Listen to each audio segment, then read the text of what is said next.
안녕하세요. 키크사TV 이동훈입니다.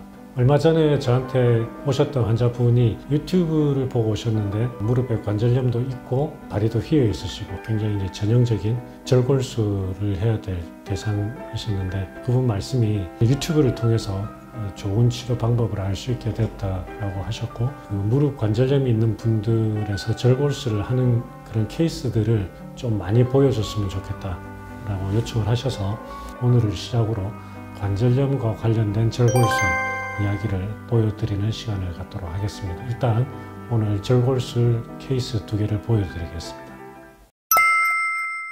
자, 60대 여자 환자분이시고요.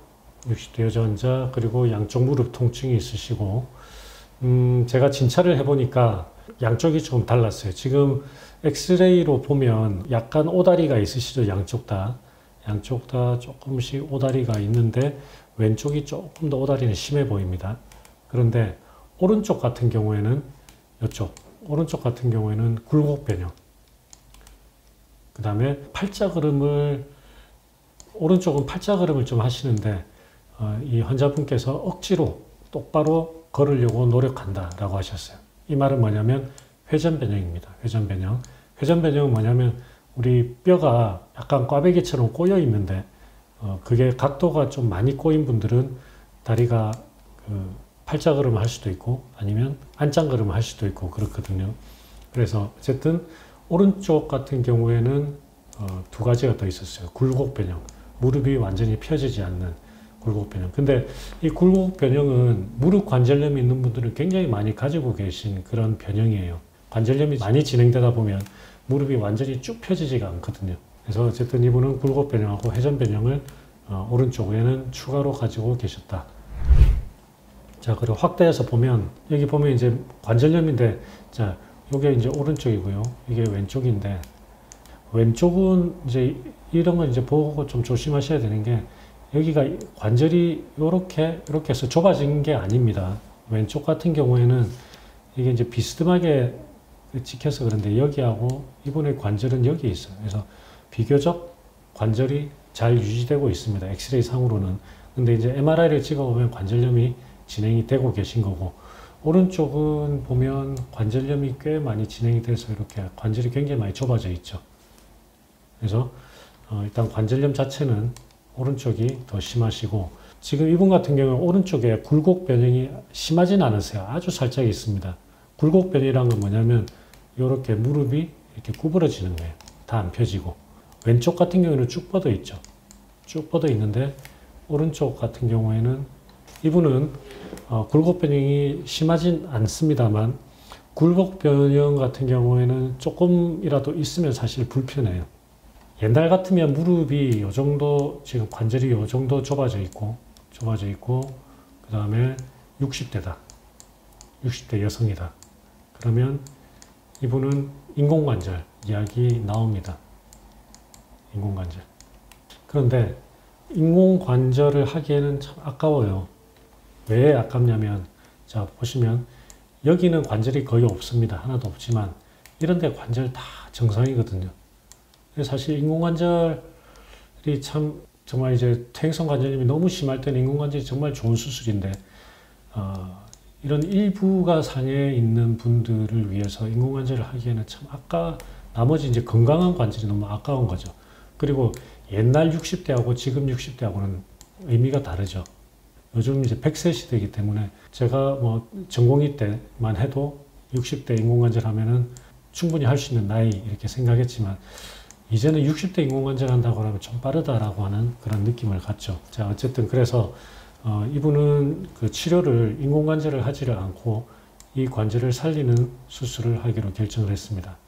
그 수술은 이제 절골술이 되겠죠.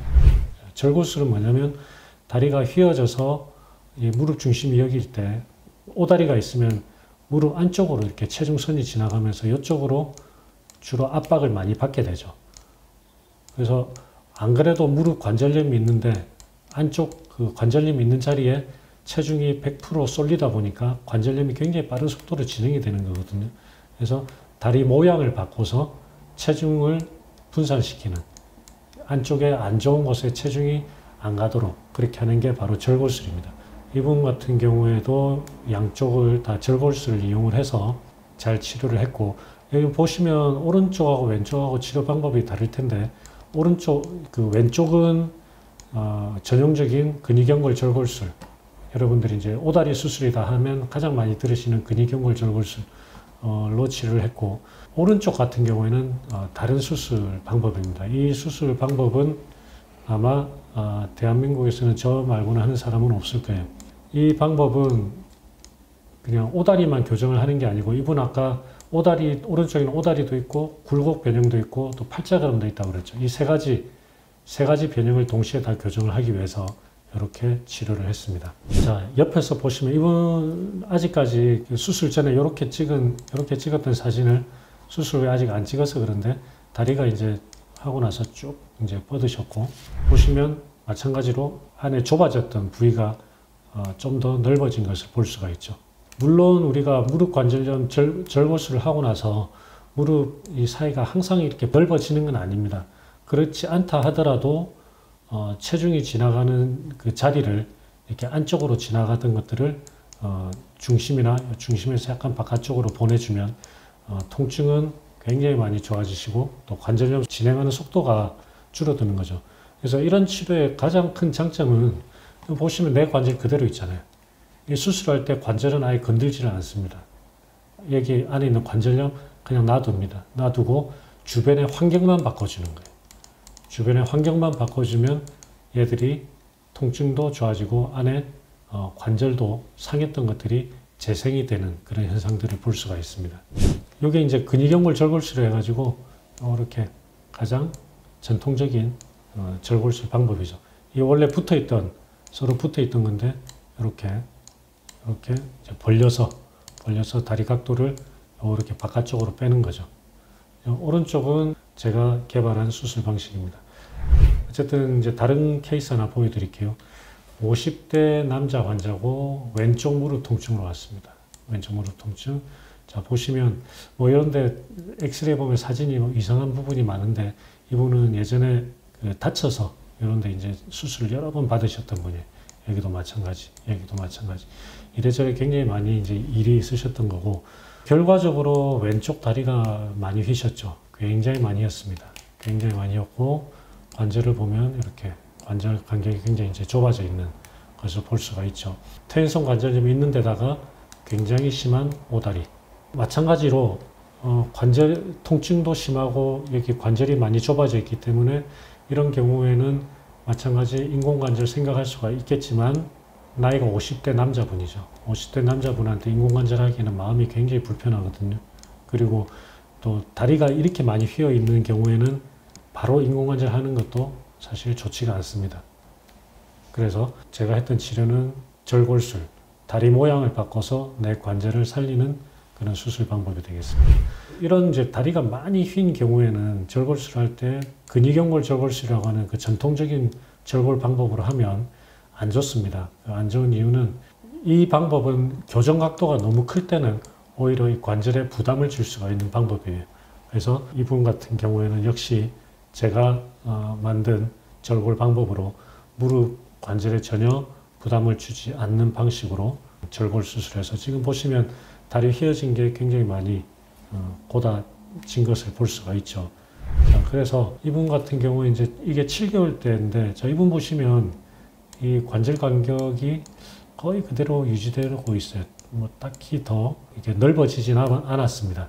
그런데 통증은 굉장히 좋아지셨고 걸음걸이도 굉장히 많이 좋아지셨어요. 그래서 이번 7개월 오셨을 때가 최근인데, 그날 오셔서 저한테 한 말이 수술 받고 한 2, 3개월 됐을 때는 굉장히 후회하셨대요.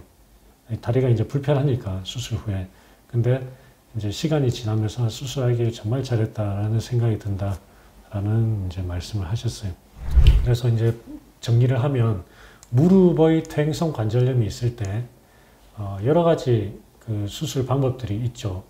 여러분들이 잘 아시는 관절 내시경 방법이 있고 인공관절 방법도 있죠. 근데 제일 중요한 거, 퇴행성 관절염이 있으면서 거기다가 플러스 어떤 변형이 있을 때, 대표적으로 오다리, 그죠? 그다음에 X다리, 이런 다리의 변형이 있을 때는 가장 먼저 절골술 요거를 고려를 하시는 게 좋습니다. 내 관절을 살리는 그런 수술이 되겠습니다. 그리고 퇴행성 관절염이 있을 때는 보통 요런 것만 있는 것보다는 굴곡 변형, 특히 굴곡 변형을 동반하는 경우가 많습니다. 그래서 이런 다른 여러 가지 변형들을 같이 동반을 할 수가 있기 때문에 이 모든 것들을 절골술로 치료가 가능하다 이렇게 말씀을 드립니다. 오늘은 무릎 관절염의 절골술에 대해서 말씀을 드렸는데 무릎 관절염에서 절골술의 역할은 이렇게 생각하시면 됩니다. 우리나라 의료보험에서는 나이 70세로 제한을 뒀어요. 그러니까 70세가 넘어가면 절골술의 혜택을 주지 않는다라고 했는데 나라에서 일종의 법으로 정해놨으니까 어쩔 수 없습니다. 따라가야 됩니다만 저는 여기에는 반대합니다. 절골술이 나이의 잣대로만 선을 그어서 70이 넘으면은 절골술 하지 마라. 내 관절 살리지 마라. 이거는 말이 안 되는 해석이라고 생각을 하거든요. 정말 인공관절을 해야 되는 경우도 있습니다. 있지만 절골술은 인공관절 하기 전에 내 관절을 살리는 수술, 내 관절을 없애지 않고 관절염을 치료할 수 있는 굉장히 유용한 방법입니다. 그리고 우리가 관절염이 있을 때는 단지 그냥 오다리만 있다기보다도 그 외에 무릎이 쭉 안 펴지는 굴곡 변형, 대표적으로 이런 것들을 같이 동반하는 경우가 많기 때문에 이런 것들을 절골술로 같이 동시에 교정을 해주면 통증을 포함해서 삶의 질이 굉장히 많이 바뀔 수가 있습니다. 그래서 오늘은 간단한 무릎 관절염 절골술 보여드렸는데 앞으로도 또 다른 재밌는 관절염 절골술 케이스를 가지고 소개하는 시간을 갖도록 하겠습니다.